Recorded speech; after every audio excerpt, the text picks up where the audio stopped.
20s na katulad ko lubog sa utang. How did you recovery? Dear Utang Serye, I am a fresh graduate and I am on my early 20s. I got drowned into debts when I had my first job while I was studying. I was financially irresponsible, kaya nagpatong-patong ang utang.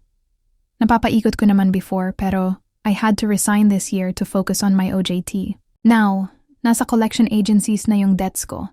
Kay Maya, Union Bank, One Hand, Tala, and Kasyalo. Combined total debt amount would be more or less 50K, including interests na rin. Thankful din ako kasi paunti-unti natapos ko na yung payments ko kay Las Pay Later at Bilis.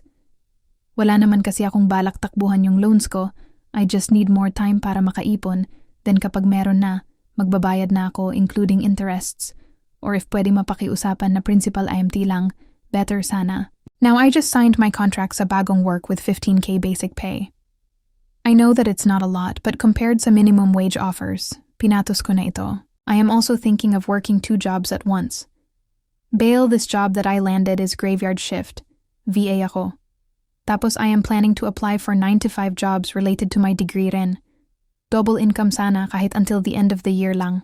I have learned my very harsh lesson at ayaw ko na ulit na mapunta sa ganitong sitwasyon. With my salary now, maghihigpit na talaga ako ng sinturon. Less cravings at gala na rin.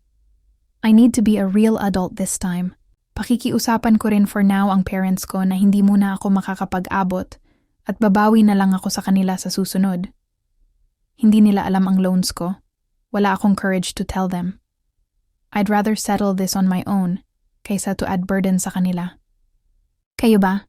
How did you recover your financial freedom? Share your stories naman po or even advices. I am open to learn.